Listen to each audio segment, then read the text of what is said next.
యేసు ప్రభువు చెబుతా ఉన్నారు, ఇద్దరు శిష్యులు పిలిచి అంటున్నాడు, ఇదిగో మీ ఎదుట ఉన్నటువంటి గ్రామానికి మీరు వెళ్ళండి. ప్రవచనం రాయబడింది అక్కడ, నేను ఆ గాడిదనెక్కాలి, నేను ఆ గాడిదనెక్కి యెరూషలేమునకు వెళ్ళాలి. కాబట్టి ప్రవచనాన్ని నేను నెరవేర్చడానికి వచ్చా, ధర్మశాస్త్రాన్ని నెరవేర్చడానికి వచ్చా, కొట్టివేయడానికి నేను రాలేదు. కాబట్టి ప్రవచనం ఏం చెబుతుంది, ధర్మశాస్త్రం ఏం చెబుతుంది, నేను నెరవేర్చాలి, కొట్టివేయడానికి కాదు సుమి. అందుకే ప్రవచనం ఏమంటుంది, నీ రాజు నీతిపరుడు, నీ రాజు రక్షణ కలిగిన వాడు, నీ రాజు దీనుడు. అలాంటి వ్యక్తి ఎలా వస్తాడో తెలుసా? యెరూషలేముకి గాడిదని ఎక్కి వస్తాడు.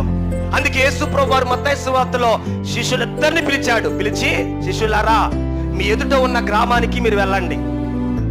మీ ఎదుట ఉన్న గ్రామానికి మీరు వెళ్తే అక్కడ కట్టబడిన గాడిద పిల్ల రెండు కనబడతాయి.